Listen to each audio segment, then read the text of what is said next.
चाँद नहीं धरा पड़ेगा इटर पीछे धरा पड़ेगा ये टीনের পোকা বন্ধ करेगा इटर पीछे पानी पड़ेगा এটা বন্ধ करेगा एक ही छातार मशीन आनेगा এটা पीछे नहीं पड़ेगा कपिल काका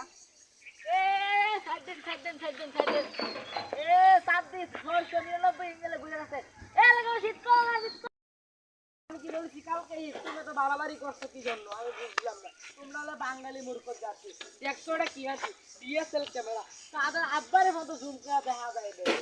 এবার আমার একটা কথা শুনবে কও শুনি আমি আমরা বাঙালি জাত তোমরা তো জানবা আরে যে বাকি হালার কি লইতা সুরবাইনের ক্যামেরা এটা হলো একসঙ্গে এটার ভিতরে নেই চাঁদ ধরা পড়েगा এটার ভিতরে ধরা পড়ेगा মাছটা সাপ পক্ষী সাপ তারপরে যে রাগা সাপ ধরা পড়ेगा এটার ভিতরে নেই ধরা পড়ेगा বল্লাটাহি বরার রে কাটলে ধরা है कपिल काकू ঠান্ডা ধরা पड़ेगा ঠান্ডা ये सांडा धरा पर मुझे अरब में पता देगा अभी भी तुमको 10 रियाल पुरस्कार दूंगी नहीं भाई हमारा ईद करेगा हमारा ताप देखेगा कई बहालू का ईद होवे বিশুদ্ধবারে না কাকা ঈদ হবে শুক্রবারে মান গিরি ঈদ হবে শুক্রবারে না বিশুদ্ধবারে আমরা কি কই ঈদ হইতো না এবার আমাকে বাস ঈদ করে বন্ধ করে দাও